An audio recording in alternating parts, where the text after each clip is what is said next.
ಯಾರಿಗೆ ಯಾರು ನೋಟಿಸ್ ಕೊಡ್ತಾ ಇದ್ದಾರೆ, ಅದು ಯಾವ ಕಾರಣಕ್ಕೆ ಅಂತ. ಟ್ಯಾಕ್ಸ್ ಬಾಕಿ ಉಳಿಸಿಕೊಂಡಿದ್ದಕ್ಕೆ ನೋಟಿಸ್ ಅಸ್ತ್ರ ಪ್ರಯೋಗ ಮಾಡ್ತಾ ಇದೆ. ಸರ್ಕಾರಿ ಕಟ್ಟಡಗಳ ವಿರುದ್ಧ ಬಿಬಿಎಂಪಿ ಸಮರ ಸಾರಿದೆ. ಆಸ್ತಿ ತೆರಿಗೆ ಬಾಕಿ ಸಂಗ್ರಹಕ್ಕೆ ಬಿಬಿಎಂಪಿ ಸಜ್ಜಾಗಿದೆ. ಆಸ್ತಿ ತೆರಿಗೆ ಕಟ್ಟದ ಸರ್ಕಾರಿ ಕಟ್ಟಡಗಳು ಸೀಸ್ ಆಗತ್ತಾ? ಇದು ಒಂಥರ ಬೇಲಿನೇ ಎದ್ದು ಹೊಲ ಮೇಯೋದಲ್ಲ, ಹೊಲಾನೇ ಎದ್ದು ಹೊಲ ಮೇಯ್ದಂಗೆ. ಇದು ಕಟ್ಟಡಗಳನ್ನ ಸೀಸ್ ಮಾಡ್ತಾರ ಅಧಿಕಾರಿಗಳು ಅನ್ನೋಂಥ ಪ್ರಶ್ನೆ. ಹೆಂಗೆ ಬಿಬಿಎಂಪಿ ಏನು ವಿಧಾನಸೌಧ ಸೀಸ್ ಮಾಡಕ್ಕಾಗತ್ತಾ? ಹೋಗಿ ಹೆಂಗ್ ಮಾಡ್ತಾರೆ ಸೀಸ್ ಮಾಡ್ತಾರೆ ಅಂತಂದ್ರೆ, ಸರ್ಕಾರಿ ಕಟ್ಟಡಗಳು ಆಸ್ತಿ ತೆರಿಗೆ ಕಟ್ಟಿಲ್ಲ, ವಿಧಾನಸೌಧನೇ ಆಸ್ತಿ ತೆರಿಗೆ ಕಟ್ಟಿಲ್ಲ, ರಾಜಭವನ್ನೇ ಆಸ್ತಿ ತೆರಿಗೆ ಕಟ್ಟಿಲ್ಲ ಅಂದ್ರೆ ಈ ರಾಜ್ಯದ ಜನಕ್ಕೆ ನೀವು ಆಸ್ತಿ ತೆರಿಗೆ ಕಟ್ಟಿ ಅಂತ ಹೇಳಕ್ಕೆ ಏನ್ ಅಧಿಕಾರ ಇರುತ್ತೆ? ಸೊ ಈ ತರ ಇದೆ ಸಿಸ್ಟಮ್. ಅಪ್ಡೇಟ್ ಪಡ್ಕೊಂಡ ನಮ್ಮ ಪ್ರತಿನಿಧಿ ವೀರೇಶ್ ಲೈವ್ ಕನೆಕ್ಟ್ ಆಗಿದ್ದಾರೆ. ವೀರೇಶ್, ಹೇಳ್ತಾ ಇದ್ದೆ ನಾನು, ಬೇಲಿ ಎದ್ದು ಹೊಲ ಮೇಯೋದಲ್ಲ, ಹೊಲಾನೇ ಹೊಲ ಮೇಯ್ಕೊಂಡಂಗಿದು ಅಂತ.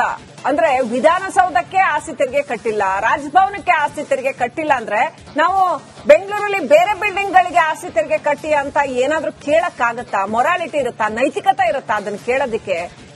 ಈಗ ಬಿಬಿಎಂಪಿ ಒಂದು ಗಟ್ಟಿ ಕ್ರಮವನ್ನ ಕೈಗೊಳ್ಳೋದಕ್ಕೆ ಹೊರಟಿದೆ ಅಂತ ಅನ್ಸುತ್ತೆ ಮೇಲ್ನೋಟಕ್ಕೆ. ಏನ್ ನಡೀತಾ ಇದೆ? ಶ್ರೀಲಕ್ಷ್ಮಿ, ನೀವು ಹೇಳುದು ನಿಜ. ಯಾಕಂದ್ರೆ ಹಲವಾರು ಕಟ್ಟಡಗಳು ಆಸ್ತಿ ತೆರಿಗೆ ಕಟ್ಟಿಲ್ಲ. ಮತ್ತೊಂದು ಕಡೆ ಆ ಒಂದು ಆಸ್ತಿಗಳನ್ನ ಸೀಸ್ ಮಾಡಕ್ ಹೋಗ್ತಿದ್ರೆ, ಮತ್ತೊಂದು ಕಡೆ ಮಾರಾಟ ಹರಾಜು ಮಾಡಕ್ಕೆ ಬಿಬಿಎಂಪಿ ಅಧಿಕಾರಿಗಳು ಈಗ ಮಾಡಿದ್ದಾರೆ ಕೆಲವೊಂದು ಆಸ್ತಿಗಳನ್ನ. ಆದ್ರೀಗ 17 ವರ್ಷಗಳಿಂದ ಒಂದ್ ಕಡೆ ವಿಧಾನಸೌಧ, ಮತ್ತೊಂದ್ ಕಡೆ ರಾಜಭವನ ಮತ್ತು ವಿಕಾಸಸೌಧ, ಈ ಮೂರು ಸೌಧಗಳು ಏನೋ ಒಂದ್ ಕಡೆ ತೆರಿಗೆ ಕಟ್ಟಿಲ್ಲ ಎಂಬುದು ಸ್ಪಷ್ಟ ಗೊತ್ತಾಗಿದೆ. ಹೀಗಾಗಿ ಬಿಬಿಎಂಪಿ ಸುಮಾರು ಒಂದು 3-4 ತಿಂಗಳ ಹಿಂದೆ ನೋಟಿಸ್ ನೀಡಿದೆ. ನೋಟಿಸ್ ನೀಡ್ತಾ ಬಂದ್ರು ತೆರಿಗೆ ಮಾತ್ರ ಕಟ್ತಾ ಇಲ್ಲ. ಯಾಕಂದ್ರೆ ಸರ್ಕಾರ ಗೌರ್ಮೆಂಟ್ ಅವ್ರದೇ ಇದೆ. ಹೀಗಾಗಿ ತೆರಿಗೆ ಕಟ್ಟಕ್ಕೆ ಹಿಂದೆ ಮುಂದೆ ನೋಡುವ ಪರಿಸ್ಥಿತಿ ನಿರ್ಮಾಣವಾಗಿದೆ. ಮತ್ತೊಂದ್ ಕಡೆ ಬಿಬಿಎಂಪಿ ಅಧಿಕಾರಿಗಳು ಸಹ ಇನ್ನೊಂದ್ ಕಡೆ ಆ ಗಟ್ಟಿ ನಿರ್ಧಾರ ಮಾಡಿ ತೆರಿಗೆ ಕಟ್ಟಿ ಅಂತ ಕೂರಕ್ಸ ಆಗಲ್ಲ. ಹೀಗಾಗಿ ಎಲ್ಲೊಂದ್ ಕಡೆ ಬಿಬಿಎಂಪಿಗೆ ನುಂಗಲಾರದು ತುತ್ತಾಗಿ ಪರಿಗಣಿಸಿದೆ. ಹೀಗಾಗಿ ನೋಟಿಸ್ ಮೇಲೆ ನೋಟಿಸ್ ಬಿಬಿಎಂಪಿ ಅಧಿಕಾರಿಗಳ ನೀಡ್ತಿದ್ರೆ ಒಟ್ಟು 17 ವರ್ಷದಿಂದ ಆಸ್ತಿ ತೆರಿಗೆ ಕಟ್ಟಿಲ್ಲ. ಬಟ್ ಎಷ್ಟು ಅಮೌಂಟ್ ಅಂತ ಬಿಬಿಎಂಪಿ ಅಧಿಕಾರಿಗಳು ಸ್ಪಷ್ಟಪಡಿಸಿಲ್ಲ. ಬಟ್ ನೋಟಿಸ್ ಕಾಪಿ ಸಹ ನಮಗೆ ನೀಡಿಲ್ಲ, ಜಸ್ಟ್ ಮಾಹಿತಿ ನೀಡಿದ್ದಾರೆ. ಸದ್ಯ ಈಗ ವಿಧಾನಸೌಧ ಮತ್ತು ರಾಜಭವನಕ್ಕೆ ನೋಟಿಸ್ ನೀಡಿದರೆ 17 ವರ್ಷದಿಂದ ಆಸ್ತಿ ತೆರಿಗೆಯನ್ನ ಕಟ್ಟಿ ಎಂಬುದು ಒಂದ್ ಕಡೆ ಸ್ಪಷ್ಟಪಡಿಸಿದರೆ. ಬಟ್ ಸರ್ಕಾರ ಯಾವ ನಿರ್ಧಾರ ತೆಗೆದುಕೊಳ್ಳುತ್ತೆ ಕಾದು ನೋಡಬೇಕಾಗುತ್ತೆ. ಶ್ರೀಲಕ್ಷ್ಮಿ, ಥ್ಯಾಂಕ್ ಯು ವೀರೇಶ್ ಡೀಟೇಲ್ಸ್ಗಾಗಿ. ಯಾರಿಗೆ ಯಾರು ನೋಟಿಸ್ ಕೊಡ್ತಾ ಇದ್ದಾರೆ, ಅದು ಯಾವ ಕಾರಣಕ್ಕೆ ಅಂತ. ಟ್ಯಾಕ್ಸ್ ಬಾಕಿ ಉಳಿಸಿಕೊಂಡಿದ್ದಕ್ಕೆ ನೋಟಿಸ್ ಅಸ್ತ್ರ ಪ್ರಯೋಗ ಮಾಡ್ತಾ ಇದೆ. ಸರ್ಕಾರಿ ಕಟ್ಟಡಗಳ ವಿರುದ್ಧ ಬಿಬಿಎಂಪಿ ಸಮರ ಸಾರಿದೆ. ಆಸ್ತಿ ತೆರಿಗೆ ಬಾಕಿ ಸಂಗ್ರಹಕ್ಕೆ ಬಿಬಿಎಂಪಿ ಸಜ್ಜಾಗಿದೆ. ಆಸ್ತಿ ತೆರಿಗೆ ಕಟ್ಟದ ಸರ್ಕಾರಿ ಕಟ್ಟಡಗಳು ಸೀಸ್ ಆಗತ್ತಾ? ಇದು ಒಂಥರ ಬೇಲಿನೇ ಎದ್ದು ಹೊಲ ಮೇಯೋದಲ್ಲ, ಹೊಲಾನೇ ಎದ್ದು ಹೊಲ ಮೇಯ್ದಂಗೆ. ಇದು ಕಟ್ಟಡಗಳನ್ನ ಸೀಸ್ ಮಾಡ್ತಾರ ಅಧಿಕಾರಿಗಳು ಅನ್ನೋಂಥ ಪ್ರಶ್ನೆ. ಹೆಂಗೆ ಬಿಬಿಎಂಪಿ ಏನು ವಿಧಾನಸೌಧ ಸೀಸ್ ಮಾಡಕ್ಕಾಗತ್ತಾ? ಹೋಗಿ ಹೆಂಗ್ ಮಾಡ್ತಾರೆ ಸೀಸ್ ಮಾಡ್ತಾರೆ ಅಂತಂದ್ರೆ, ಸರ್ಕಾರಿ ಕಟ್ಟಡಗಳು ಆಸ್ತಿ ತೆರಿಗೆ ಕಟ್ಟಿಲ್ಲ, ವಿಧಾನಸೌಧನೇ ಆಸ್ತಿ ತೆರಿಗೆ ಕಟ್ಟಿಲ್ಲ, ರಾಜಭವನ್ನೇ ಆಸ್ತಿ ತೆರಿಗೆ ಕಟ್ಟಿಲ್ಲ ಅಂದ್ರೆ ಈ ರಾಜ್ಯದ ಜನಕ್ಕೆ ನೀವು ಆಸ್ತಿ ತೆರಿಗೆ ಕಟ್ಟಿ ಅಂತ ಹೇಳಕ್ಕೆ ಏನ್ ಅಧಿಕಾರ ಇರುತ್ತೆ?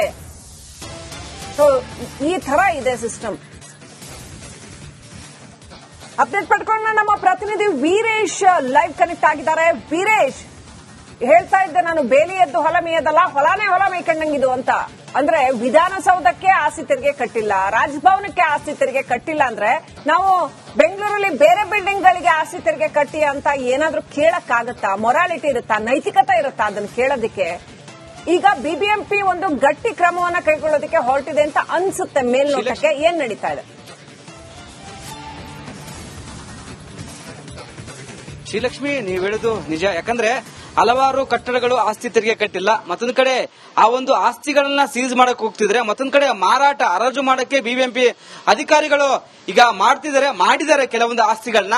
ಆದ್ರೀಗ 17 ವರ್ಷಗಳಿಂದ ಒಂದ್ ಕಡೆ ವಿಧಾನಸೌಧ, ಮತ್ತೊಂದ್ ಕಡೆ ರಾಜಭವನ ಮತ್ತು ವಿಕಾಸಸೌಧ, ಈ ಮೂರು ಸೌಧಗಳು ಏನೋ ಒಂದ್ ಕಡೆ ತೆರಿಗೆ ಕಟ್ಟಿಲ್ಲ ಎಂಬುದು ಸ್ಪಷ್ಟ ಗೊತ್ತಾಗಿದೆ. ಹೀಗಾಗಿ ಬಿಬಿಎಂಪಿ ಸುಮಾರು ಒಂದು 3-4 ತಿಂಗಳ ಹಿಂದೆ ನೋಟಿಸ್ ನೀಡಿದೆ. ನೋಟಿಸ್ ನೀಡ್ತಾ ಬಂದ್ರು ತೆರಿಗೆ ಮಾತ್ರ ಕಟ್ತಾ ಇಲ್ಲ. ಯಾಕಂದ್ರೆ ಸರ್ಕಾರ ಗೌರ್ಮೆಂಟ್ ಅವ್ರದೇ ಇದೆ. ಹೀಗಾಗಿ ತೆರಿಗೆ ಕಟ್ಟಕ್ಕೆ ಹಿಂದೆ ಮುಂದೆ ನೋಡುವ ಪರಿಸ್ಥಿತಿ ನಿರ್ಮಾಣವಾಗಿದೆ. ಮತ್ತೊಂದ್ ಕಡೆ ಬಿಬಿಎಂಪಿ ಅಧಿಕಾರಿಗಳು ಸಹ ಇನ್ನೊಂದ್ ಕಡೆ ಆ ಗಟ್ಟಿ ನಿರ್ಧಾರ ಮಾಡಿ ತೆರಿಗೆ ಕಟ್ಟಿ ಅಂತ ಕೂರಕ್ಸ ಆಗಲ್ಲ. ಹೀಗಾಗಿ ಎಲ್ಲೊಂದ್ ಕಡೆ ಬಿಬಿಎಂಪಿಗೆ ನುಂಗಲಾರದು ತುತ್ತಾಗಿ ಪರಿಗಣಿಸಿದೆ.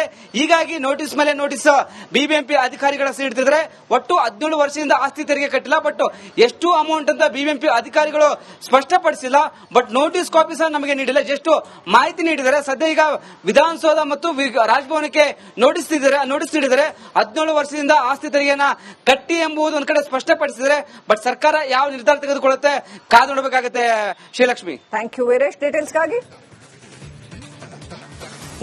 ಯಾರು ನೋಟಿಸ್ ಕೊಡ್ತಾ ಇದ್ದಾರೆ, ಅದು ಯಾವ ಕಾರಣಕ್ಕೆ ಅಂತ.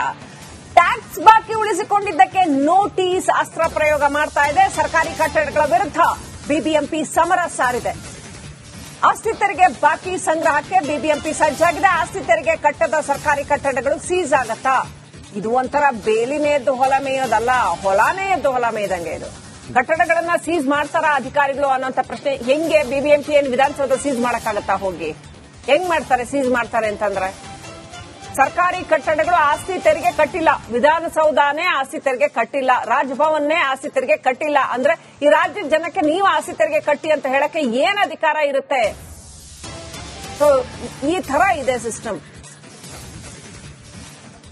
ಅಪ್ಡೇಟ್ ಪಡ್ಕೊಂಡು ನಮ್ಮ ಪ್ರತಿನಿಧಿ ವೀರೇಶ್ ಲೈವ್ ಕನೆಕ್ಟ್ ಆಗಿದ್ದಾರೆ. ವೀರೇಶ್, ಹೇಳ್ತಾ ಇದ್ದೆ ನಾನು, ಬೇಲಿ ಎದ್ದು ಹೊಲ ಮೇಯದಲ್ಲ, ಹೊಲಾನೇ ಹೊಲ ಮೇಯ್ಕೊಂಡಂಗಿದು ಅಂತ. ಅಂದ್ರೆ ವಿಧಾನಸೌಧಕ್ಕೆ ಆಸ್ತಿ ತೆರಿಗೆ ಕಟ್ಟಿಲ್ಲ, ರಾಜಭವನಕ್ಕೆ ಆಸ್ತಿ ತೆರಿಗೆ ಕಟ್ಟಿಲ್ಲ ಅಂದ್ರೆ ನಾವು ಬೆಂಗಳೂರಲ್ಲಿ ಬೇರೆ ಬಿಲ್ಡಿಂಗ್ ಗಳಿಗೆ ಆಸ್ತಿ ತೆರಿಗೆ ಕಟ್ಟಿ ಅಂತ ಏನಾದ್ರೂ ಕೇಳಕ್ಕಾಗತ್ತಾ? ಮೊರಾಲಿಟಿ ಇರುತ್ತಾ, ನೈತಿಕತೆ ಇರುತ್ತಾ ಅದನ್ನ ಕೇಳೋದಕ್ಕೆ? ಈಗ ಬಿಬಿಎಂಪಿ ಒಂದು ಗಟ್ಟಿ ಕ್ರಮವನ್ನ ಕೈಗೊಳ್ಳೋದಕ್ಕೆ ಹೊರಟಿದೆ ಅಂತ ಅನ್ಸುತ್ತೆ ಮೇಲ್ನೋಟಕ್ಕೆ. ಏನ್ ನಡೀತಾ ಇದೆ? ಶ್ರೀಲಕ್ಷ್ಮಿ, ನೀವು ಹೇಳುದು ನಿಜ. ಯಾಕಂದ್ರೆ ಹಲವಾರು ಕಟ್ಟಡಗಳು ಆಸ್ತಿ ತೆರಿಗೆ ಕಟ್ಟಿಲ್ಲ. ಮತ್ತೊಂದು ಕಡೆ ಆ ಒಂದು ಆಸ್ತಿಗಳನ್ನ ಸೀಸ್ ಮಾಡಕ್ ಹೋಗ್ತಿದ್ರೆ, ಮತ್ತೊಂದು ಕಡೆ ಮಾರಾಟ ಹರಾಜು ಮಾಡಕ್ಕೆ ಬಿಬಿಎಂಪಿ ಅಧಿಕಾರಿಗಳು ಈಗ ಮಾಡಿದ್ದಾರೆ ಕೆಲವೊಂದು ಆಸ್ತಿಗಳನ್ನ.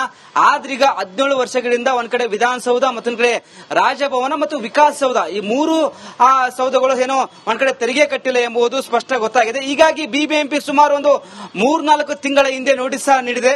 ನೋಟಿಸ್ ನೀಡ್ತಾ ಬಂದ್ರು ತೆರಿಗೆ ಮಾತ್ರ ಕಟ್ತಾ ಇಲ್ಲ. ಯಾಕಂದ್ರೆ ಸರ್ಕಾರ ಗೌರ್ಮೆಂಟ್ ಅವ್ರದೇ ಇದೆ. ಹೀಗಾಗಿ ತೆರಿಗೆ ಕಟ್ಟಕ್ಕೆ ಹಿಂದೆ ಮುಂದೆ ನೋಡುವ ಪರಿಸ್ಥಿತಿ ನಿರ್ಮಾಣವಾಗಿದೆ. ಮತ್ತೊಂದ್ ಕಡೆ ಬಿಬಿಎಂಪಿ ಅಧಿಕಾರಿಗಳು ಸಹ ಇನ್ನೊಂದ್ ಕಡೆ ಆ ಗಟ್ಟಿ ನಿರ್ಧಾರ ಮಾಡಿ ತೆರಿಗೆ ಕಟ್ಟಿ ಅಂತ ಕೂರಕ್ಸ ಆಗಲ್ಲ. ಹೀಗಾಗಿ ಎಲ್ಲೊಂದ್ ಕಡೆ ಬಿಬಿಎಂಪಿಗೆ ನುಂಗಲಾರದು ತುತ್ತಾಗಿ ಪರಿಗಣಿಸಿದೆ. ಹೀಗಾಗಿ ನೋಟಿಸ್ ಮೇಲೆ ನೋಟಿಸ್ ಬಿಬಿಎಂಪಿ ಅಧಿಕಾರಿಗಳ ನೀಡ್ತಿದ್ರೆ ಒಟ್ಟು 17 ವರ್ಷದಿಂದ ಆಸ್ತಿ ತೆರಿಗೆ ಕಟ್ಟಿಲ್ಲ. ಬಟ್ ಎಷ್ಟು ಅಮೌಂಟ್ ಅಂತ ಬಿಬಿಎಂಪಿ ಅಧಿಕಾರಿಗಳು ಸ್ಪಷ್ಟಪಡಿಸಿಲ್ಲ. ಬಟ್ ನೋಟಿಸ್ ಕಾಪಿ ಸಹ ನಮಗೆ ನೀಡಿಲ್ಲ. ಜಸ್ಟ್ ಮಾಹಿತಿ ನೀಡಿದ್ದಾರೆ. ಸದ್ಯ ಈಗ ವಿಧಾನಸೌಧ ಮತ್ತು ರಾಜಭವನಕ್ಕೆ ನೋಟಿಸ್ ನೀಡಿದರೆ 17 ವರ್ಷದಿಂದ ಆಸ್ತಿ ತೆರಿಗೆಯನ್ನ ಕಟ್ಟಿ ಎಂಬುದು ಒಂದ್ ಕಡೆ ಸ್ಪಷ್ಟಪಡಿಸಿದರೆ. ಬಟ್ ಸರ್ಕಾರ ಯಾವ ನಿರ್ಧಾರ ತೆಗೆದುಕೊಳ್ಳುತ್ತೆ ಕಾದು ನೋಡಬೇಕಾಗುತ್ತೆ. Srilakshmi, thank you Veeresh. ಡೀಟೇಲ್ಸ್ಗಾಗಿ ಯಾರು ನೋಟಿಸ್ ಕೊಡ್ತಾ ಇದ್ದಾರೆ, ಅದು ಯಾವ ಕಾರಣಕ್ಕೆ ಅಂತ. ಟ್ಯಾಕ್ಸ್ ಬಾಕಿ ಉಳಿಸಿಕೊಂಡಿದ್ದಕ್ಕೆ ನೋಟಿಸ್ ಅಸ್ತ್ರ ಪ್ರಯೋಗ ಮಾಡ್ತಾ ಇದೆ. ಸರ್ಕಾರಿ ಕಟ್ಟಡಗಳ ವಿರುದ್ಧ ಬಿಬಿಎಂಪಿ ಸಮರ ಸಾರಿದೆ. ಆಸ್ತಿ ತೆರಿಗೆ ಬಾಕಿ ಸಂಗ್ರಹಕ್ಕೆ ಬಿಬಿಎಂಪಿ ಸಜ್ಜಾಗಿದೆ. ಆಸ್ತಿ ತೆರಿಗೆ ಕಟ್ಟದ ಸರ್ಕಾರಿ ಕಟ್ಟಡಗಳು ಸೀಸ್ ಆಗತ್ತಾ? ಇದು ಒಂಥರ ಬೇಲಿನೇ ಎದ್ದು ಹೊಲ ಮೇಯೋದಲ್ಲ, ಹೊಲಾನೇ ಎದ್ದು ಹೊಲ ಮೇಯ್ದಂಗೆ. ಇದು ಕಟ್ಟಡಗಳನ್ನ ಸೀಸ್ ಮಾಡ್ತಾರ ಅಧಿಕಾರಿಗಳು ಅನ್ನೋಂಥ ಪ್ರಶ್ನೆ. ಹೆಂಗೆ ಬಿಬಿಎಂಪಿ ಏನು ವಿಧಾನಸೌಧ ಸೀಸ್ ಮಾಡಕ್ಕಾಗತ್ತಾ? ಹೋಗಿ ಹೆಂಗ್ ಮಾಡ್ತಾರೆ ಸೀಸ್ ಮಾಡ್ತಾರೆ ಅಂತಂದ್ರೆ? ಸರ್ಕಾರಿ ಕಟ್ಟಡಗಳು ಆಸ್ತಿ ತೆರಿಗೆ ಕಟ್ಟಿಲ್ಲ, ವಿಧಾನಸೌಧನೇ ಆಸ್ತಿ ತೆರಿಗೆ ಕಟ್ಟಿಲ್ಲ, ರಾಜಭವನ್ನೇ ಆಸ್ತಿ ತೆರಿಗೆ ಕಟ್ಟಿಲ್ಲ ಅಂದ್ರೆ ಈ ರಾಜ್ಯದ ಜನಕ್ಕೆ ನೀವು ಆಸ್ತಿ ತೆರಿಗೆ ಕಟ್ಟಿ ಅಂತ ಹೇಳಕ್ಕೆ ಏನ್ ಅಧಿಕಾರ ಇರುತ್ತೆ? ಸೊ ಈ ತರ ಇದೆ ಸಿಸ್ಟಮ್. ಅಪ್ಡೇಟ್ ಪಡ್ಕೊಂಡು ನಮ್ಮ ಪ್ರತಿನಿಧಿ ವೀರೇಶ್ ಲೈವ್ ಕನೆಕ್ಟ್ ಆಗಿದ್ದಾರೆ. ವೀರೇಶ್, ಹೇಳ್ತಾ ಇದ್ದೆ ನಾನು, ಬೇಲಿ ಎದ್ದು ಹೊಲ ಮೇಯದಲ್ಲ, ಹೊಲಾನೇ ಹೊಲ ಮೇಯ್ಕೊಂಡಂಗಿದು ಅಂತ.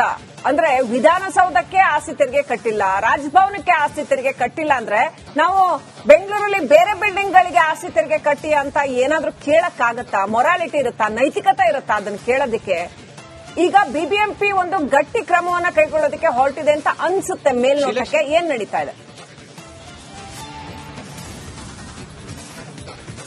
ಶ್ರೀಲಕ್ಷ್ಮಿ, ನೀವು ಹೇಳುದು ನಿಜ. ಯಾಕಂದ್ರೆ ಹಲವಾರು ಕಟ್ಟಡಗಳು ಆಸ್ತಿ ತೆರಿಗೆ ಕಟ್ಟಿಲ್ಲ. ಮತ್ತೊಂದು ಕಡೆ ಆ ಒಂದು ಆಸ್ತಿಗಳನ್ನ ಸೀಸ್ ಮಾಡಕ್ ಹೋಗ್ತಿದ್ರೆ, ಮತ್ತೊಂದು ಕಡೆ ಮಾರಾಟ ಹರಾಜು ಮಾಡಕ್ಕೆ ಬಿಬಿಎಂಪಿ ಅಧಿಕಾರಿಗಳು ಈಗ ಮಾಡಿದ್ದಾರೆ ಕೆಲವೊಂದು ಆಸ್ತಿಗಳನ್ನ.